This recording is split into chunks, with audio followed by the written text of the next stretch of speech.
BLA అత్యంత బాధ్యతాయుతంగా, చురుగ్గా వ్యవహరించాలి. తెలంగాణ ప్రదేశ్ కాంగ్రెస్ కమిటీ పిలుపులో భాగంగా శుక్రవారం మంచిర్యాల జిల్లా తాండూరు మండల కేంద్రంలో ఓటర్ల జాబితా ప్రత్యేక సమగ్ర సవరణ కార్యక్రమంపై బూత్ లెవెల్ ఏజెంట్లకు ముఖ్యమైన అవగాహన, శిక్షణ శిబిరాన్ని నిర్వహించారు. ఈ సమావేశానికి ముఖ్య అతిథులుగా జిల్లా అధ్యక్షుడు పిన్నింటి రఘునాథ్ రెడ్డి హాజరయ్యారు. ఈ సందర్భంగా ఆయన మాట్లాడుతూ, ప్రజాస్వామ్య వ్యవస్థలో ఓటు హక్కు అనేది అత్యంత శక్తివంతమైన ఆయుధమని పేర్కొన్నారు. అర్హత కలిగిన ప్రతి ఒక్కరికి ఓటు హక్కు చేసుకొని సూచప్రాయంగా ఏ విధంగా మనం ముందుకు పోవాలనే ఆలోచనతోని ఈ కార్యక్రమం నిర్వహించుకుంటున్నాం. దీనిలో ముందుగా మీ అందరికీ విజ్ఞప్తి చేసేది ఏంటంటే, ఆ రోజు మనం 11వ తేదీన మీకు 2025, 2002 ఓటర్ లిస్ట్ మీకు అందడం జరిగింది. ప్రతి ఒక్క బిఎల్ఏకి ఇచ్చిన మనం 2002, 2025 ఎలక్షన్ లిస్ట్ ఇవ్వడం జరిగింది.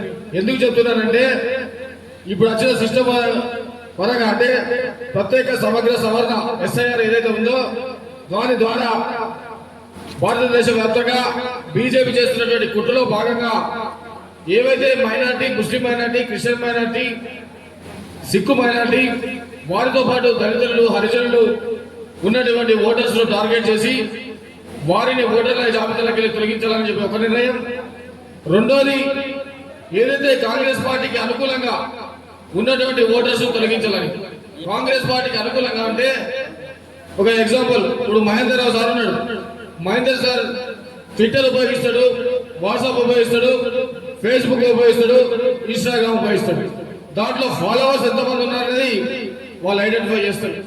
ఎవరు బీజేపీ సంబంధించిన నాయకత్వం ఐడెంటిఫై చేసి ఆ ఓటుకు సంబంధించిన జాబితా ఇక్కడ సవరణ చేసినప్పుడు ఫామ్ బి ద్వారా దాని హోల్లో వెళ్తారు. ఫోన్లో ఫామ్ బి ఆల్రెడీ మీకు ఫామ్ 2 ఇవ్వాలి, form 6, form 6A, form 7, form 8 అది కాకుండా ఎమర్జెన్సీ ఫామ్ కూడా మీకు ఇవ్వడం జరిగింది. దీని ద్వారా హోల్లో పెట్టి పెండింగ్ లో పెడతారు. ఈ ప్రక్రియ, ఓటర్ సవరణ ప్రక్రియ జూన్ 24 నుండి జూలై 24 వరకు నెల రోజులు జరుగుతుంది. ఈ జరిగేటువంటి కార్యక్రమంలో ఒక ఎగ్జాంపుల్, నేనున్నా, నాకు 2004లో మ్యారేజ్ అయింది. నాకు 2096లో ఓటు హక్కు వచ్చింది. 2004లో పెళ్ళైంది. ఇక 2026 మా భార్యకి వచ్చేసి ఇక మంచిగా ఓటు ఉంది. మా భార్య నేటివ్ ప్లేస్ వచ్చేసి కరీంనగర్ డిస్టిక్. కానీ ఈ రోజు మా భార్యకు ఓటు ఉండదు ఈ కొత్త చట్టం ప్రకారంగా. ఎందుకు ఓటు ఉంటుందంటే, 2002 తర్వాత పుట్టిన వాళ్ళు కానీ, 2002 తర్వాత ఓటు హక్కు కలిగిన వాళ్ళు కానీ వాళ్ళ ఓటు హక్కు నిరూపించుకోవాలంటే 2002కు వాళ్ళ తండ్రిదండ్రుల ఓటర్ ఐడి కానీ, లేకపోతే వారికి బర్త్ సర్టిఫికేట్ కానీ దాన్ని అటాచ్ చేస్తేనే 2026లో మేము ఓటు కాపాడుకోగలుగుతాం. అట్లా ఇట్లా మనం చేయనట్టయితే ఓట్లలో కూడా ఎగిరిపోయింది.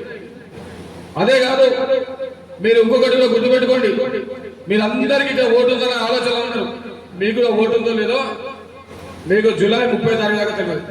ఇక్కడ స్టేజ్ మీద అందరూ కూడా అందరూ అనుకుంటే మా ఓట్లు ఇట్టుకోలే అన్నీ ఉన్నాయనుకుంటారు. ఈ ఊర్లో పుట్టి ఇక్కడే ఉండి మీ పూర్వీకులు ఇక్కడే ఉన్నట్టయితే మీ ఓటు జాగ్రత్త ఉంటుంది. బెల్లంపల్లి ఉండో, లేకపోతే మంచిర్యాల ఉండో, కాగజ్ ఉండో, ఆస్వాద్ ఉండో వచ్చి ఇక్కడ స్థిరపడి ఇక్కడ ఓటు హక్కు కల్పించుకుంటే ఓటు మాత్రం ఉండేటువంటి పరిస్థితి ఉంటుంది. ఎందుకున్నదంటే 2002లో ఇది ఆస్వాద్ కాన్స్టిట్యూన్సీ కింద ఉంటుంది. అప్పుడు ఇక్కడ 17వ నెంబర్ పోలింగ్ బూత్ ఉంటే ఇలా బెల్లంపల్లి కాన్స్టిట్యూన్సీలో 27, 30 బూత్లు అనుసంధానం చేసినప్పుడు అక్కడటువంటి డోర్ నెంబరు, అక్కడటువంటి ఓటర్ ఐడిలో ఉన్నటువంటి మీ పేరు, మీ పూర్వీకుల పేరు ఇట్లా సమానం అయితే ఇక్కడ ఓటు హక్కు కలుగుతుంది. లేకపోతే ఓటు హక్కు ఉండదు. కనుక జాగ్రత్తగా పరీక్షించండి. ఇంకో దీనికి సంబంధించి బిఎల్ఓల దగ్గర మనకు తెలియని రాష్ట్రం ఏంటంటే, ఇప్పటికే 75% వాళ్ళు ఓటు మ్యాపింగ్ చేసి 75% ఓట్ బ్యాంక్ అయిపోయింది. ఇంకా 25% ఓటర్ మ్యాపింగ్ ఉంది.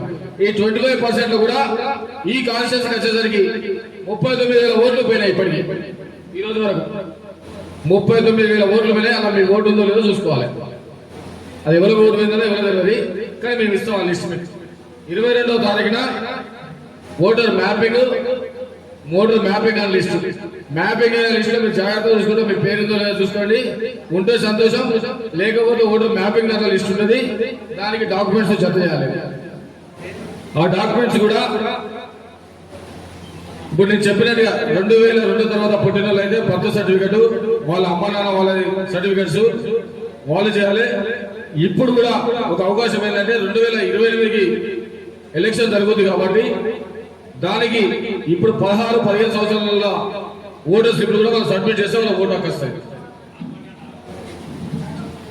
ఇంకొక విషయం ఏంటంటే మీరు చాలా గమనించాలి, మనం ఏది చేసినా 2029లో జమిలీ ఎలక్షన్ లో పోతాం, తప్పకుండా ఆ కార్యక్రమం జరుగుతుంది.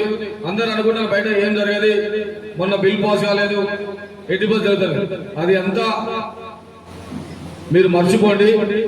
రాష్ట్రంలో బీజేపీ, దేశంలో బీజేపీ విచ్ఛిన్నం చేస్తుంది. రాజకీయ పార్టీలు అన్నింటినీ కూడా ముక్కలు చేసి వాళ్ళ పంతం తగ్గించుకోవాలనే ఆలోచనతోని ఇలా ముక్కలు చేయడం జరిగింది. దానిలో భాగంగానే ఇవాళ వెస్ట్ బెంగాల్ లో చీల్చిళ్ళు, తమిళనాడులో చీల్చిళ్ళు, మధ్యప్రదేశ్ లో కూడా చీల్చేసి ఎంపీలను. బహుశా నాకు తెలిసి వానకాల సమావేశంలో కానీ శీతాకాల సమావేశంలో కానీ తప్పకుండా ఈ బిల్ వస్తుంది. మనందరం కూడా రెడీగా ఉండాలి. ఇంకోటి కాన్స్టిట్యూన్సీలు కూడా డీలిమిటేషన్ కూడా పెరుగుతాయి. మహిళలకు 50% రిజర్వేషన్ బిల్ వస్తుంది. వీటన్నిటిని కూడా మనం దృష్టి పెట్టుకోవాలి. 2.5 సంవత్సరాలు మనం అధికారంలోకి వచ్చినాం. ఇప్పుడు పోయేటువంటి 2.5 సంవత్సరాలు మళ్ళీ మన ప్రతిపక్షంలో అయితే లెక్కలే పార్టీలో పనిచేసే బాధ్యత ఉంది. స్థానిక శాసనసభ్యులు, పార్లమెంట్ సభ్యులు సీనియర్ డిస్కషన్ చేసి ఒక ప్రపోజల్స్ ను స్టేట్ కాంగ్రెస్ కమిటీ పంపించడం జరిగింది. పంపించిన తర్వాత చిన్న చిన్న ఇబ్బందులు అయితే స్థానిక ఎమ్మెల్యే గారు, స్టేట్ ప్రెసిడెంట్ గారు దృష్టికి తీసుకుపోతే వారు ఆలోచన చేసి మే 5వ తేదీన కొత్త మండల అధ్యక్షులు నియమించడం జరిగింది. మే 5వ తేదీన కొత్త అధ్యక్షులు నియమించడం జరిగింది. ఏదైతే మే 5వ తేదీన కొత్త అధ్యక్షుల నియామకం వచ్చిందో పిసిసి ప్రెసిడెంట్ గారు నుండి ఆ అధ్యక్షులందరూ కూడా కంటిన్యూ చేస్తారు. అది కాదని ఎవరైనా మేము అధ్యక్షులమని, మాది నాయకత్వం అని చెప్పుకుంటే తప్పకుండా వారి మీద క్రమశిక్షణ చర్య ఉంటుంది. కాకపోతే అందరూ ఏమనుకుంటారే ఇట్లా మాట్లాడతారు అట్లా చేస్తున్నారు. ఏదైనా పేపర్ మీద పోతుంటది, పేపర్ పని అవుతుంది. ఆ పేపర్ కూడా సమాధానం చెప్పకపోతే పార్టీ నుండి బహిష్కరించడం కూడా జరుగుతుంది. అది ఎంత పెద్దవారైనా, నేనైనా సరే పార్టీ నిర్ణయానికి, పార్టీ క్రమశిక్షణకు, పార్టీ చేపడుతున్న బాధ్యతలకు వ్యతిరేకిస్తే పార్టీ ముఖ్యం కానీ అక్కడ నాయకుడు ముఖ్యం కాదు. పార్టీ జెండా నిలబడాలి, జెండా నిలబడితే నాయకుడు ఉంటాడు, జెండా లేనప్పుడు నాయకుడు అసలే ఉంటాడు. అందరూ అనుకుంటారు అదే ఏం యాక్షన్ తీసుకుంటారు, ఏమో చేస్తున్నారు. తెలుసు, మాకు కూడా సమయం ఉంటుంది, కొంత రూల్ ఉంటుంది పార్టీలో. అంటే పార్టీలో స్టేజ్ మీద మాట్లాడేవి కొన్ని ఉంటాయి, పేపర్ మీద పంపించేవి కొన్ని ఉంటాయి. పేపర్ మీద పంపించడానికి సమయం ఉంటుంది, సందర్భం ఉంటుంది. ఆ సమయానికి అనుకూలంగా ఆ పేపర్ కు జవాబుకు సరైన నిర్ణయం తీసుకుంటాం. మీరు ఎవరు కూడా బాధపడకండి. మేము ఇచ్చే దాంట్లో కూడా బెల్లంపల్లి రూరల్ నుండి దుర్గం రాజయ్య ఇచ్చినాం, ఆయన ఎస్సీ నేత గారి. తాండూరు నుండి పెద్దపోయిన శంకర్ ఆర్ఎంపీ, ఆయన మండల ప్రెసిడెంట్ చేసినాం, బీసీ. తర్వాత భీమిల్ నుండి మాదారి కొమరయ్య, ఈయన యాదవ్. కన్నెపల్లి నుండి ఏల్పుల మల్లేష్, ఈయన ఎస్సీ. వేమనపల్లి నుండి గాలి మధు, ఈయన ఎస్టీ. కాశీపేట నుండి పన్నాల మహేష్, ఈయన యాదవ్. బెల్లంపల్లికి వెళ్ళి బండి ప్రభాకర్, ఈయన యాదవ్. ఇవన్నీ అప్రూవ్డ్.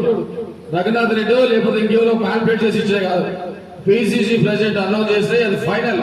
ఇది కాదని ఎవరైనా తప్పుడు ప్రచారం చేసి ప్రకటనలు ఇస్తే దయచేసి విలేకరులు కూడా రాయొద్దని చెప్తాను ప్లీజ్. ఎందుకంటే ఇది ఆథరైజ్డ్, నేను ఆథరైజ్డ్ జిల్లా ప్రెసిడెంట్. ఎమ్మెల్యే గారు వారు ఏది చెప్పినా, ఒక్క నిమిషం ప్లీజ్, ఎమ్మెల్యే గారు ఏది చెప్పినా వారు ప్రజాపరంగా, ప్రభుత్వ పరంగా ఏ నిర్ణయాలు తీసుకున్నా దానికి పార్టీ ప్రెసిడెంట్ కట్టుబడి ఉంటాం. వారి నిర్ణయానికి కట్టుబడే పనిచేస్తాం. కానీ పార్టీ పరంగా పార్టీ అధిష్టానం గౌరవనీయులు మహేష్ కుమార్ గౌడ్ గారు, మీనాక్షి నటరాజన్ గారు, నేను జిల్లా అధ్యక్షుడు. దీంతో పాటు ఈ మండలానికి హరీష్ గౌడ్ ఒక వైస్ ప్రెసిడెంట్ ఇన్ఛార్జ్ చేస్తాం. ఏదైతే మేము ఫైనల్ గా నిర్ణయం తీసుకున్నామో పార్టీ పరంగా ఇది ఫైనల్. ఇందులో ఎలాంటి మార్పు లేదు. ఇది కాదని ఇట్లా ఎవరైనా ప్రకటనలు చేస్తే వాళ్ళకి ఆల్రెడీ వారి